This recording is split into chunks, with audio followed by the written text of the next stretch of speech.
Welcome to the AWS Education Research Seminar Series. I'm Marcy Collinson, your session correspondent and the Senior Scientific Research Programs Manager for the AWS research team. Today, we are delighted to have Dr. Ariel Rokum presenting about cloud computing for the era of brain observatories. Ariel is a research assistant professor at the University of Washington Department of Psychology. He received a PhD in neuroscience from University of California, Berkeley, and additional postdoctoral training in computational neuroimaging at Stanford University. He was a senior data scientist at the University of Washington eScience Institute and leads a research program in neuroinformatics, the development of data science tools, techniques, and methods, and their application to the analysis of neural data. He is a member of the software and data carpentry communities and also directs the annual Summer Institute for Neuroimaging and Data Science. Ariel is a contributor to multiple open source software projects in the scientific Python ecosystem and is a member of the editorial board of the Journal for Open Source Software, or JOSS. We will reserve the last 5 to 10 minutes of the session for a Q&A portion, but please feel free to place any questions that you may have during the presentation in the questions queue in the GoToWebinar toolbar, and we will read them aloud later on. So without further ado, I'll pass the microphone over to Ariel. Ariel, please take it away. Thank you so much. Thank you, Marcy, and thank you everyone for attending this webinar or viewing it post hoc. I'll just mention that the slides of the presentation are available on this website here, this link down here, and there are links from the presentation out to further materials and some interactive materials in the presentation itself that you can interact with either following along while I talk or after the fact. So before I start the presentation, I'd just like to point out that most of the work that I'll talk about today is the work of University of Washington eScience postdoctoral fellow Adam Ritchie Halford and John Kruper, who is University of Washington Institute for Neuroengineering post-baccalaureate fellow. And this is work that we are doing in collaboration with Jason Yateman, who's based at Stanford, and with Noah Simon, who is in the biostatistics department here at UW. And we're also very grateful for funding support from the National Institutes of Health and many other funding sources. So we're based in Seattle, and in Seattle, we take the cloud very, very seriously. And in today's talk, I'll present to you software tools that we are developing and software approaches that we're developing to using the cloud to study the brain.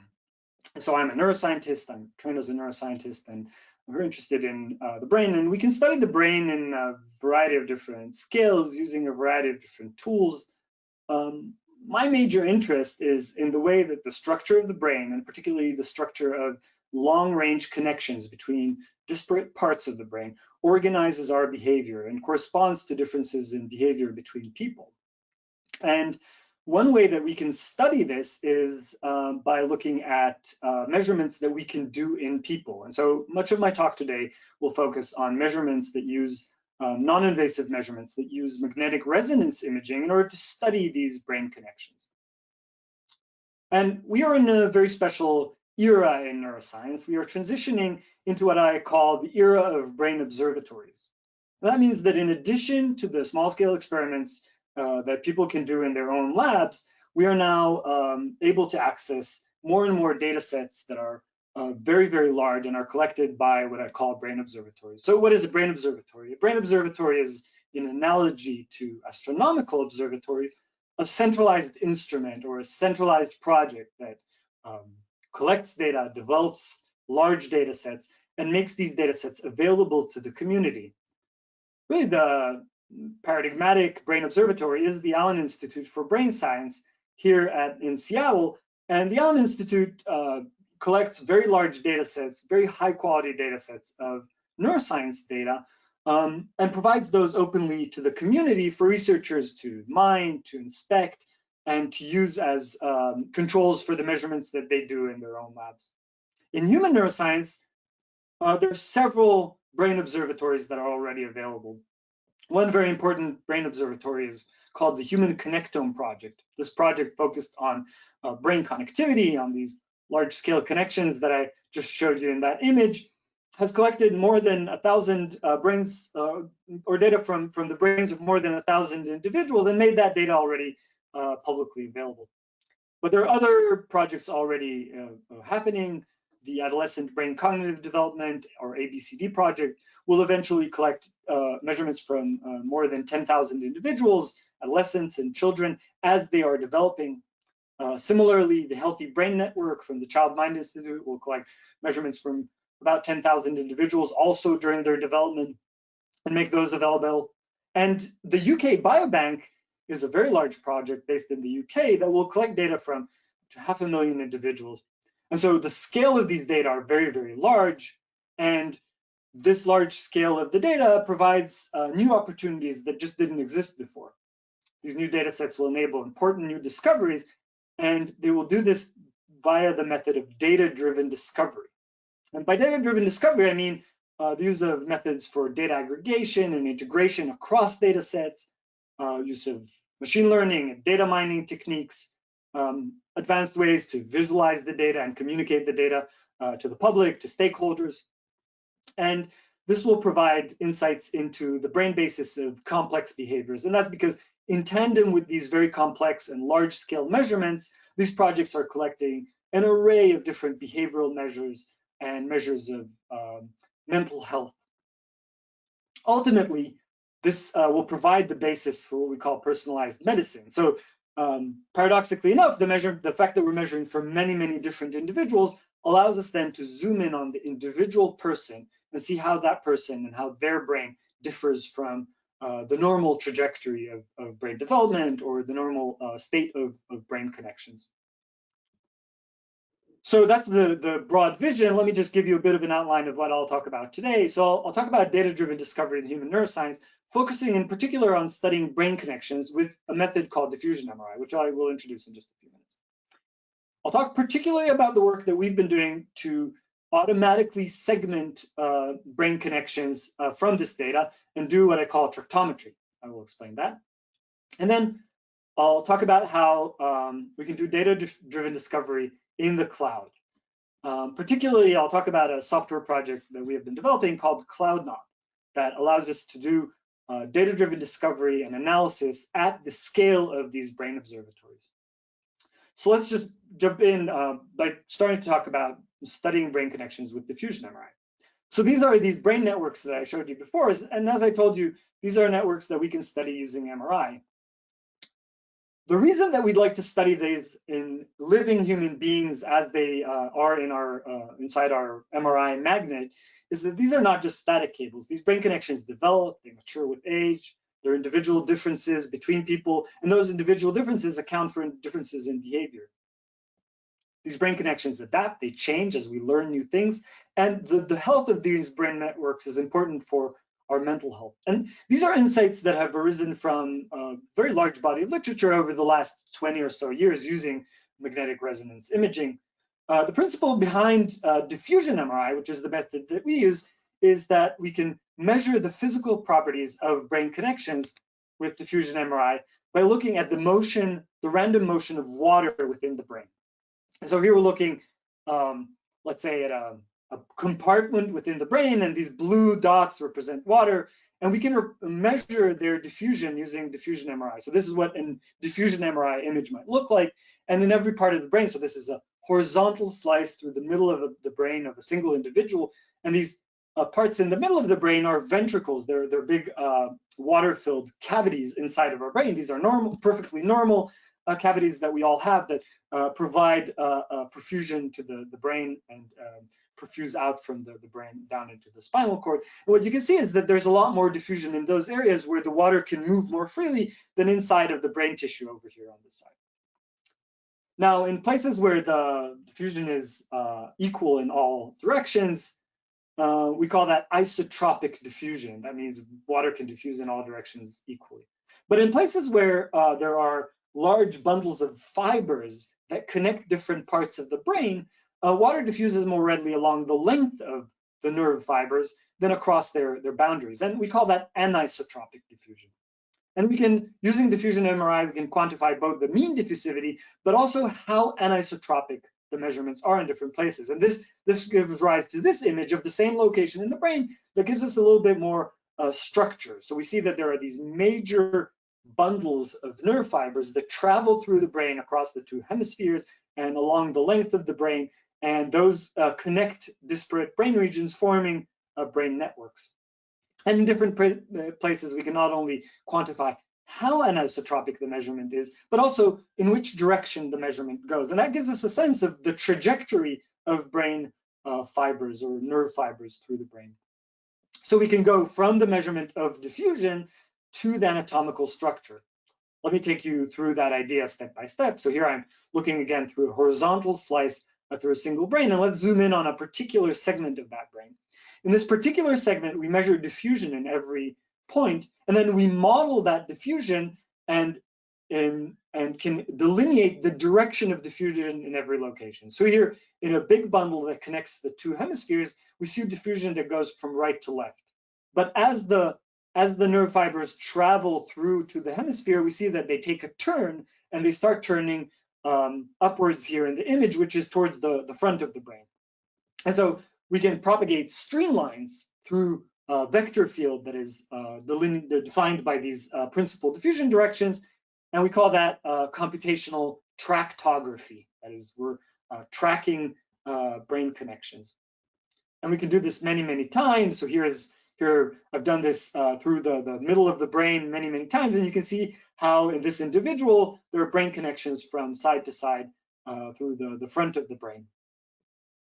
And we can repeat this process many times throughout the entire brain to get this big collection of brain fibers that connects different parts of the brain.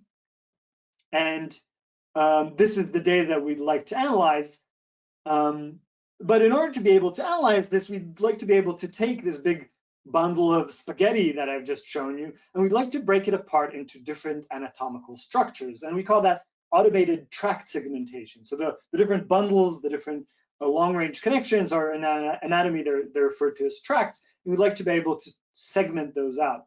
So here are the major anatomical structures that we might be looking for in a single individual, and we'd like to do that in an automated way. Importantly, the 3D structure of each brain is unique, and so we'd like to do that individually in every individual brain.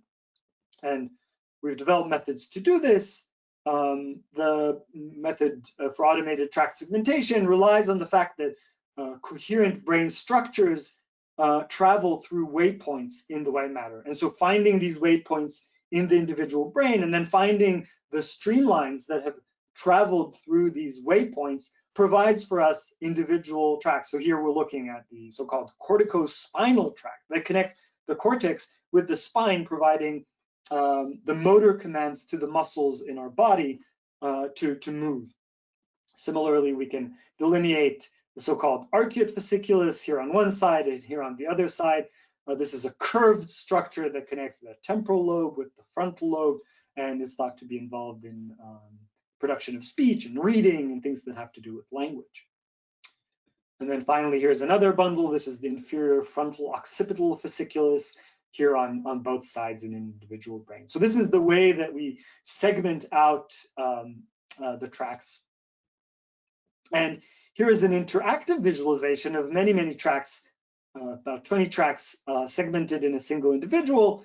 And I'll invite you now to, if you'd like to, use the link that I provided at the beginning, and you can go and you can interact with this visualization. If you click on this list on the right here, it will highlight individual tracts. It's a little slow to respond here, but here we get, for example, the cingulum bundle, and you can interact with this and explore this visualization. And at autofq.org, you can learn more about this method and how we developed it. I should say this is mostly work that John Kruper in my group is leading. Okay, so we've segmented out the different bundles in an individual brain. Next, we'd like to do tractometry. In tractometry, we use these tracts as the coordinate frame for quantitative analysis of the brain. What does that mean? It means that we can look at an individual tract here, for example, the corticospinal tract in an individual, and we can divide it up into nodes, into bits, and look at the physical properties of the brain along the length of the tract. And we call those tract profiles. Here, for example, on the right, I'm looking at the tract profile of the corticospinal tract in an individual in terms of the fractional anisotropy, this measure of how anisotropic diffusion is in the brain of this individual. And we use that, we can derive that for all the different bundles. So here we've extracted this for different bundles, for about 20 different bundles in an individual brain, and we can plot those out here. And those are used as the coordinate frame for quantitative analysis of brain properties. One example from our work is analyzing data from patients with amyotrophic lateral sclerosis, which is a neurodegenerative disease. It's also known as Lou Gehrig's disease because the baseball player Lou Gehrig died of this disease, and it's a very it's a terrible disease. It affects motor neurons in the brain, and the etiology varies widely, but it really is a debilitating disease that in most cases often leads to death. And we'd like to understand how this affects the brain by looking at the tractometry, the properties of brain tracts. And so in a previous study that Sarika et al. Led, they measured diffusion MRI in a group of patients with ALS and in a healthy control group. And they discovered that you can find differences in statistically significant differences in the fractional anisotropy along the length of the corticospinal tract between patients with ALS and controls here, controls in red and patients with ALS in blue. And you can see there's a slight decrease in the FA in some parts of the corticospinal tract. And that's not too surprising given that we know that this is a motor disease and we know that this tract is related to motor control. What we'd actually like to do is inverse this process. So we'd like to invert it so that we, instead of looking at a group of individuals and saying this is the difference between patients and controls, we'd like to take the data and we'd like to be able to create a prediction. We'd like to be able to predict for this individual person, is this person a patient or control? And this is work that Adam Ritchie-Halford has been leading to create predictive models of differences between individuals. And these predictive models work very, very well. We can, in this data set, we can classify with an accuracy of 93% which person, based on their diffusion data, which person has ALS and which person is a control. And we'd like to take this approach to other data sets as well. We'd like to take this approach and scale it up to these brain observatories. And that's the work that we are currently doing. And so one of the major challenges that we have as we're doing this work is that these data sets are very, very large. And so doing the analysis requires significant scaling up.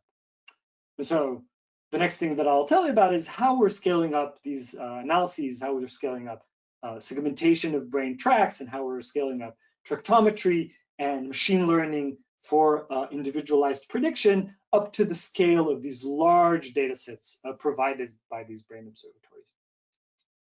So obviously, I'm here to tell you about cloud computing. We really love cloud computing for these kinds of things. It provides to us linear scalability, so we can analyze many, many subjects simultaneously. The computing is elastic, so we provision the resources that we need, and then when we don't need them anymore, we turn them off. We can handle those very, very large data sets quite easily. And many of the data sets that I mentioned are already available in the cloud through AWS's open data program. And so, for example, the Human Connectome project that I mentioned is a data set that's available through the open data program. And similarly, the Healthy Brain Network and many of these other data sets. But on the other hand, the cloud has a pretty significant learning curve. It requires scientists to learn new things that they haven't necessarily learned before. There's some inherent complexity to cloud computing, and people worry about the cost of cloud computing. And so the main tool that we use in our research in order to do the kind of analysis that I described is AWS Batch. AWS Batch is one of the many services in Amazon Web Services. And for us, it's an enabling technology in the sense that it allows us to do research that we couldn't otherwise do. AWS abstracts away the details of the infrastructure and dynamically provisions AWS's resources based on the requirements of user-submitted jobs. And it allows scientists to run many thousands of batch jobs, and we use this routinely to run this kind of analysis, tract segmentation and tractometry on many individuals in parallel. Sorry about that. But AWS Batch also requires learning new terminology and new tools. And if you use AWS Batch through the web console, it's quite hard to automate it that way. So you have to go and you have to click through buttons in the console to control the submission of jobs and the execution of jobs and so on. And so that doesn't easily facilitate reproducibility. And so in order to use AWS Batch in an automated way and in a reproducible way, we want to automate the following workflow. The standard workflow for AWS is that you have to build a Docker image on your local machine. And this Docker image includes the dependencies of the task that you're doing. For example, all the software that we've written in order to do tract segmentation. You need to create an Amazon ECR repository in order to put the image there. And for that, you go into the web console and you create this repository. And then you push the build image from your local machine to the Elastic Container Registry. And you create the IAM roles that you need, the compute environment that you need, and the job queue that you need, again, through the web console. You create the job definition that uses this build image in order to run the jobs. And then you submit the jobs by clicking on a link in the web console.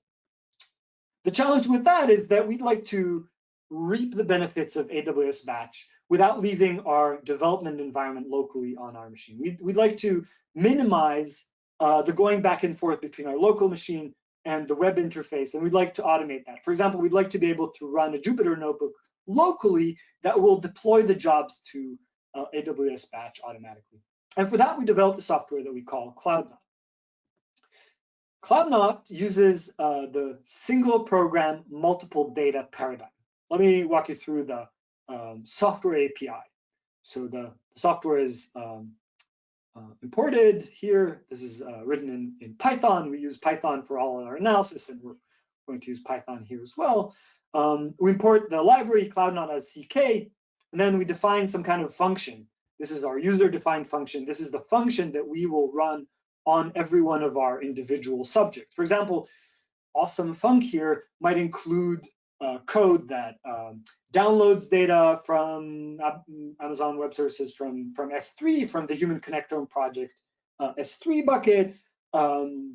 It takes that data and it analyzes it using our tract segmentation software and produces the tracks, and then it uploads the tracks as they've been segmented and maybe the tract profiles up into a separate S3 bucket. So this all happens inside of Awesome Func. And we can run that locally on a single individual, but we'd like to deploy that. We'd like to distribute that over all 1,200 subjects that are in the Human Connectome project. To do that, we create a not object here. And this not object automatically, at the creation of the not object, the Docker image is built automatically on our local machine. And then, so when we initialize the object here in this diagram on the right, this sends the Dockerized user-defined function, UDF, to the Amazon ECR, and it at the same time creates resources using the CloudFormation. We have a CloudFormation template that then creates the resources in AWS Batch that then manages the instances for us on Amazon EC2. So now we've created the resources that we need, the user-defined function and the resources on AWS. The next thing that we do is input the multiple data that we're going to do. For example, and so the not object that I created up here has a map method, and this method takes in arguments. For example, it might take the subject identifiers, a list of subject identifiers for every one of the subjects in the Human Connectome project dataset.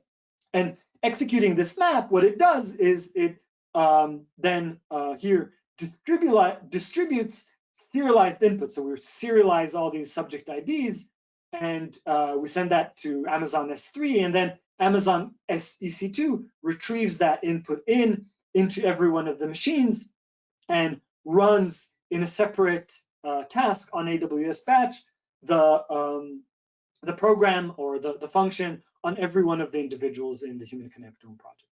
And because we use this single program, multiple data paradigm, that means that the program is executed, this function is executed in parallel on every single one of the individuals. And in principle, using AWS Batch, we can scale this up to 1,200 subjects, such that running the function, the tract segmentation that I described to you before, takes the same time to run on a single individual as it would take to run on 1,200 individuals.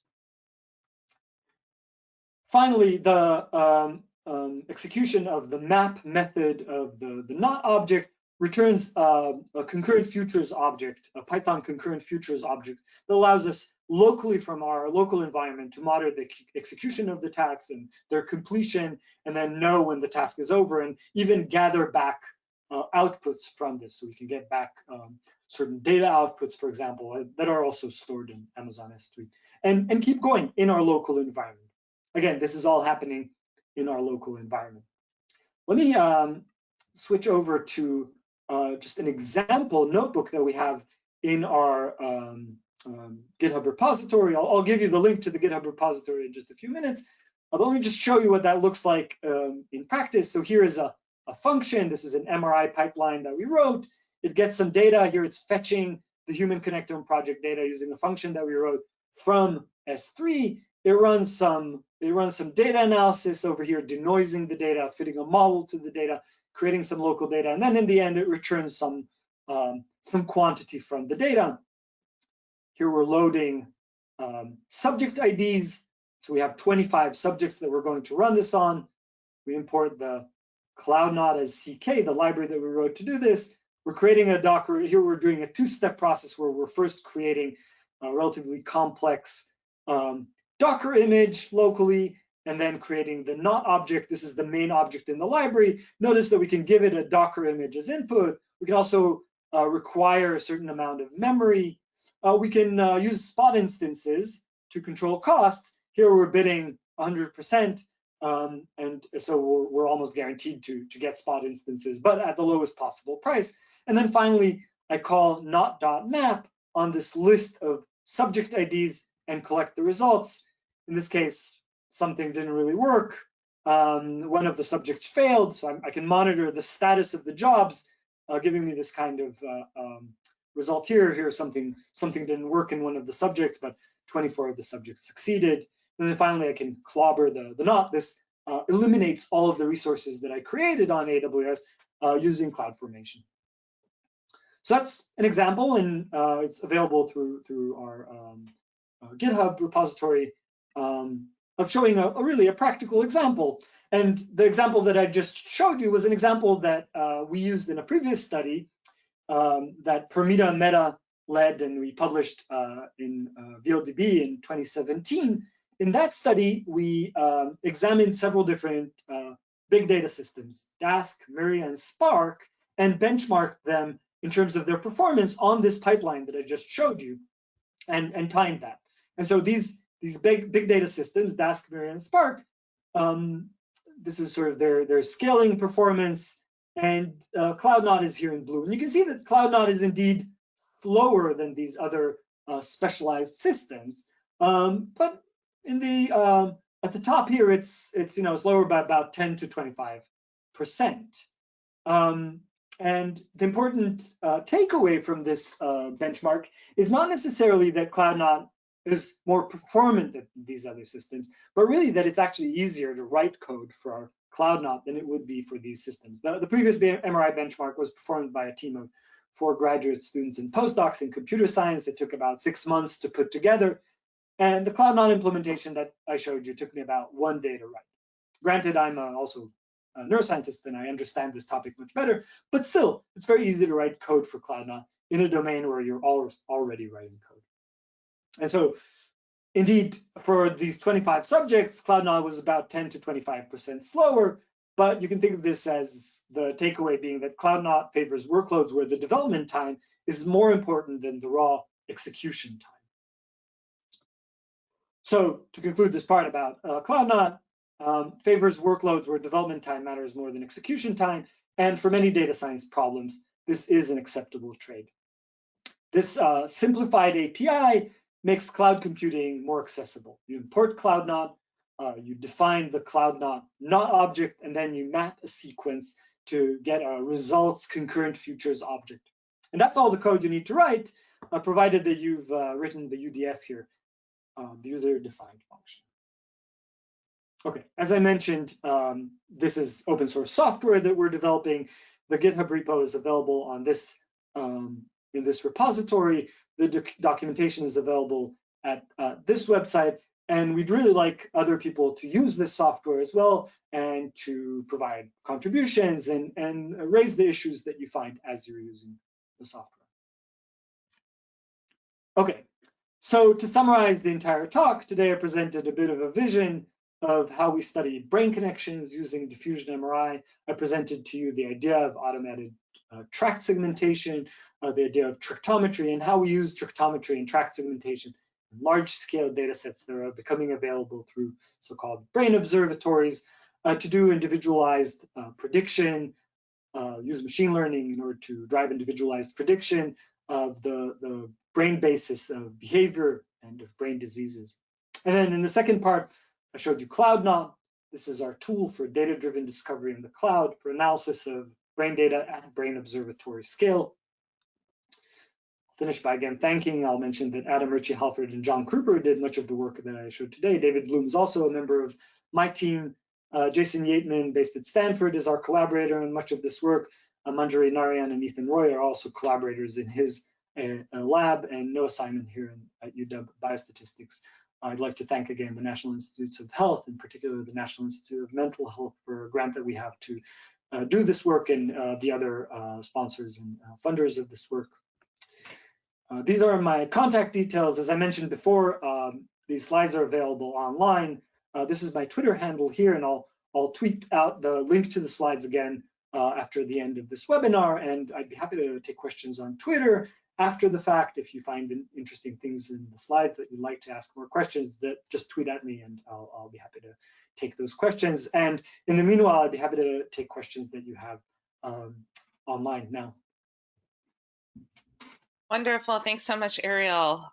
So yeah, audience members, if you would like to add any questions in the questions queue, we'll go ahead and go through those right now. So I'll dive right in. So Ariel, first question. Are you keeping all that data on AWS? Do you have any egress cost? Right. One of the benefits of using Cloud Knot when we're using data sets that are already in AWS is that we save the egress costs, and we try to do all of our analysis as much as possible inside of AWS. One way to think about tractometry, this process that I showed, is that it's a very domain-driven process of feature engineering. So we start off with very large image data, and we find and segment out the white matter segments, and we find the tract profile along each tract. And then that means that for each tract, we have about 100 numbers that are the tract profile. And so we started off with very large data.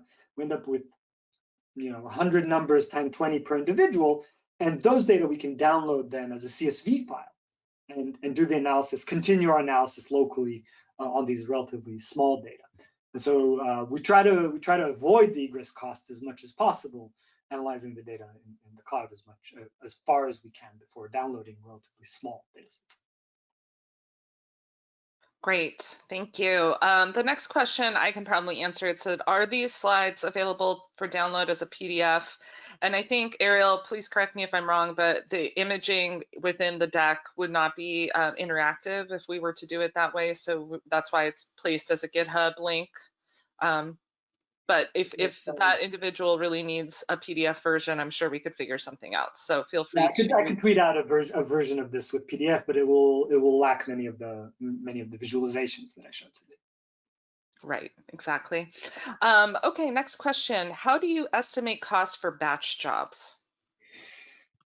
Yeah, we routinely do a few pilot runs where we sort of estimate the size of the job, the duration that it takes, and then try to estimate the time that it would take. The one sort of big unknown for us often is the condition of the the conditions in the spot market at the moment that we're deploying the jobs, and whether and how many of these spot instances we'll get and at what price. It's often worth for us, this uncertainty is worth for us because we can often get saving of up to like 70–75% off on demand cost by using spot instances. But this is still the cost estimation. I will admit is still something that we are working on as we're using larger and larger data sets. We're learning more and more about cost estimation. Great. Okay, next question is, how much does the tractography differ from different people? Oh, it can differ quite a bit. That's one of the challenges. That's one of the reasons that we have to do this very individualized tract segmentation, is the fact that individuals' brains differ quite a bit.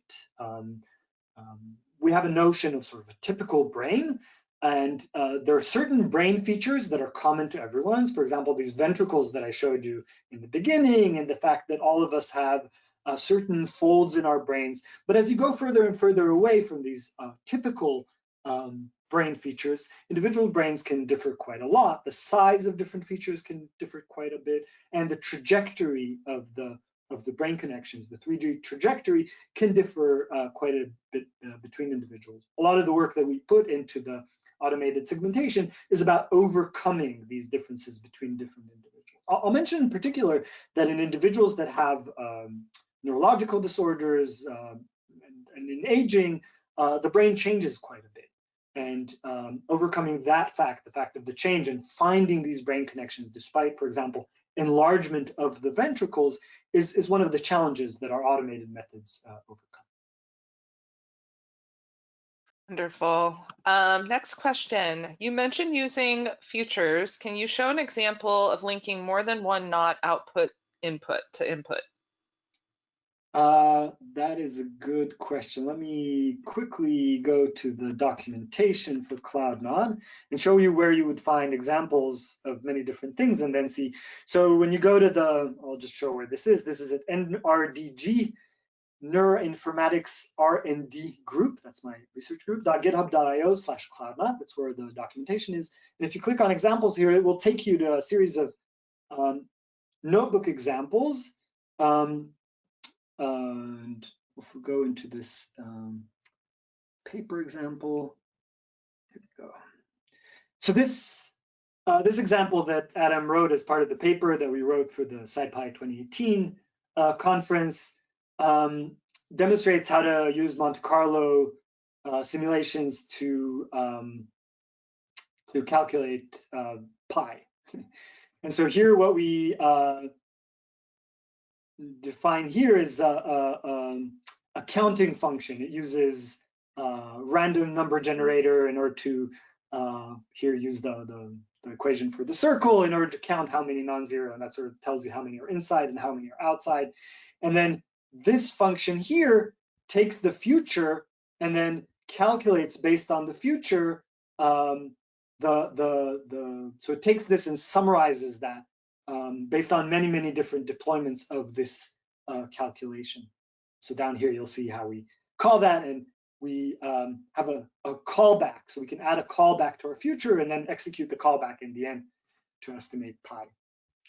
So there's some errors in the notebook, but the code in the notebook is actually fine. The idea here is there's one function, we run that function multiple times, and then we use another function that is a callback to aggregate from our futures, and then we add this callback to our futures object as a concurrent futures, and use that in order to aggregate and calculate pi in the end. I hope that provided the answer to that question. Yeah, wonderful, thanks. Next question, what do you imagine a machine learning workflow would look like? Do measurements from tractography form the inputs to ML models, or would you imagine using the raw diffusion data? Yeah, our approach is really the former, to use the outputs of this feature engineering process, as I described it, as the inputs to the machine learning. We believe that we stand a much better chance to find features in the data that are important, but also that are interpretable if we use the domain knowledge in advance. Others might take an approach where they take the raw data and employ things like deep learning networks straight to the images. But we believe that we can make substantial progress by looking at these our domain-specific knowledge to engineer our features and then do our machine learning based on the features. The example that I showed with ALS used exactly this approach. We took the track profiles and used an algorithm called sparse group lasso that takes these features and fits a linear model to these features based on the fact that we know that different features come from different parts of the brain. So we use a strong domain knowledge approach here to our machine learning approach. All right, next question.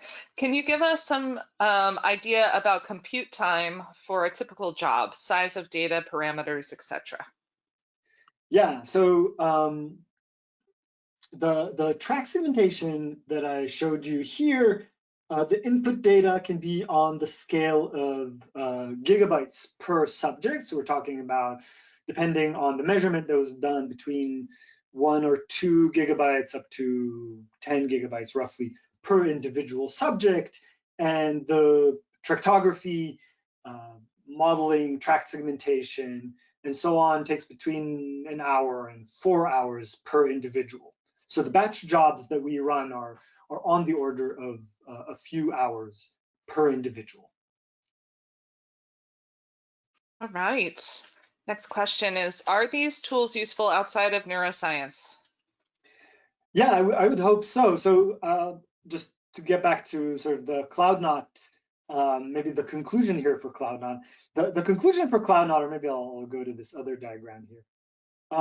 This function here can be anything at all. It can be any function that you can write in Python, and it doesn't have anything specifically to do with neuroscience. So if you're writing Python code in some other domain, geosciences or astrophysics, or really any domain at all, machine learning for econometrics, you can define your function here and then feed it into CloudNaught to do batch jobs. Really, this workflow is a good fit for any case in which the code takes a relatively long time to run. This wouldn't work very well because of the overhead involved for tasks that are seconds in length. But for the typical use cases that we have, where the data is gigabytes in size and takes hours to run per sample in these kind of embarrassingly parallel workflows, this is a really good match for many different kinds of data. Okay, and we have another question about the presentation. It says, you're not using PowerPoint for your presentation. What is it that you're using? It is interesting. Yeah, it's an open source JavaScript library called reveal.js that I use for all my presentations because I can create a website out of that. I take zero credit for this. I don't remember the name of the main developer, but it's a very popular library that I like. Great, good tip for all of us. Next question, how do you manage costs with the large data sets you showed us? Yeah, so again, cost estimation and management of costs is still a bit of a challenge. I will say, as I mentioned before, and I think is important to underscore, one of the benefits of CloudNaught in that respect is that you can input a bid percentage to the spot market. So you can use spot instances to do all these runs, and we routinely use spot instances, bringing our price down quite a bit. As I mentioned before, we routinely get the instances, the EC2 instances that we run on for approximately 70% cheaper than we would get them on demand. And I think that's really important to make this kind of research, viable. Before deploying our large-scale jobs to the entire data set, we do plenty of experimentation on small bits of the data, piloting pretty extensively until we know that the pipeline that we want to run is really well solidified. Those are sort of our main strategies for managing costs. Great. Next question, does CloudNaught take care of making Docker images? Do we have to make specific Docker files with certain specs? Right, so going again back to this diagram here, the call to the not initializer is if you gave it a function, this is the moment at which the Docker image will be created. And it will be created automatically in the background. You do have to have Docker installed on your machine. So it doesn't use a remote machine. We haven't yet implemented the functionality where a remote machine is running Docker to build the image. You have to do that locally, but that's done automatically by the software. One thing that I will mention is that if your program, if your function has a set of complicated dependencies, for example, we often have complicated dependencies that are not Python dependencies, so are not Python libraries, you can build a Docker image and then use that Docker image as a dependency. You would give the initializer here your Docker image as an input, and it would create a derived Docker image out of the Docker image that you built that includes all these complicated dependencies. So you can create very elaborate Docker images, and I have some examples in the examples that I pointed to. There are examples of creating really complex Docker images with whatever complicated dependencies you want, but you don't have to make any calls to Docker because under the hood Python here or Cloud9 under the hood here makes all the calls to Docker and pushes that to the Amazon ECR. All right. What kinds of scientific questions can you answer with these data sets and the methods you showed us? Right. So what are sort of the next things that we're interested in? So as I mentioned before, we have on our sites all these brain observatories that are becoming rapidly available.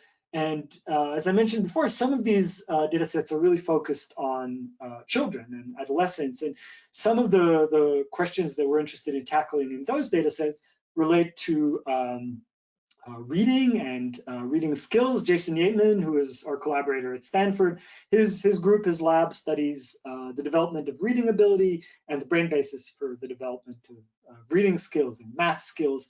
These very large data sets provide really great basis to study these things because some of the measurements are done in children of various ages in tandem with quite extensive measurements of their reading skills and clinical measurements indicating whether they have disorders such as dyslexia or dyscalculia. And so studying the brain white matter and the connections in this context gives us a really strong basis for inferring what brain basis exists for the development of skilled reading and skilled mathematical abilities. I'll mention also that in the same data sets, we can also study other kinds of topics we're really interested in studying, the effects of adverse childhood experiences on the brain and how that affects development of subsequent mental health disorders. So those are the kinds of scientific questions we're interested in tackling next with this approach. Great. How do you know you have a representative data set? Yes, that's a really hard statistical issue that we're facing. And not necessarily one that I can easily answer. Some of our statistical approaches try to control for various things that can change in parallel with things that we're interested in. So for example, if we're interested in the development of skilled reading, we might want to look at how the brain changes or how brain differences between individuals affect skilled reading and control for things like socioeconomic status, which may also affect reading abilities.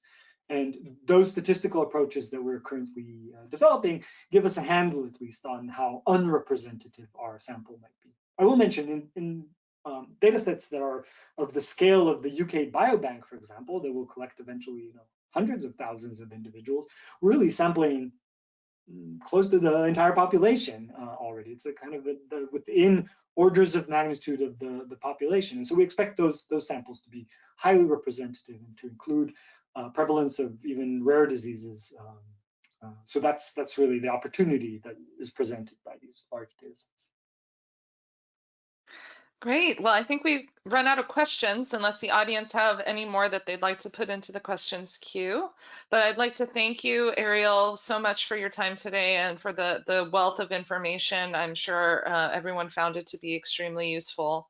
I wanted to let the audience know that I just placed our Series alias in the chat, as well as a link to our homepage. And if you have additional questions after this session, you can go ahead and email us via that alias, which is aws-wwps-seminar@amazon.com. And we'll be happy to make sure that the right individuals answer those questions for you and get you the resources you need. Our next session will be about accelerating time to research using CloudBank, and we will feature 3 presenters for that presentation. We will have Dr. Deepanakkar Mehdi, who is the National Science Foundation Program Director in the Computer and Networking System Division, Dr. Michael Norman, who is the Director of the San Diego Supercomputing Center and Distinguished Professor of Physics at UC San Diego, and Dr. Sanjay Pati, who is the Principal Technical Business Development Manager for AWS on the AWS research team. And that session will be on October 16th from 9 o'clock to 10 o'clock a.m. Pacific Standard Time. So please be sure to register when that's available on our homepage. You should be able to find the registration link there. And we also will send anybody who's previously registered for sessions an email update on upcoming sessions. Looks like we may have one more question. Looks like the link is broken on the front page of Ariel's presentation, somebody said. I will tweet that out. We'll look into it and get back to you. Thank you for letting us know. So we want to thank everybody for joining. We appreciate your time. And once again, thank you, Ariel. And I hope everybody has a wonderful day.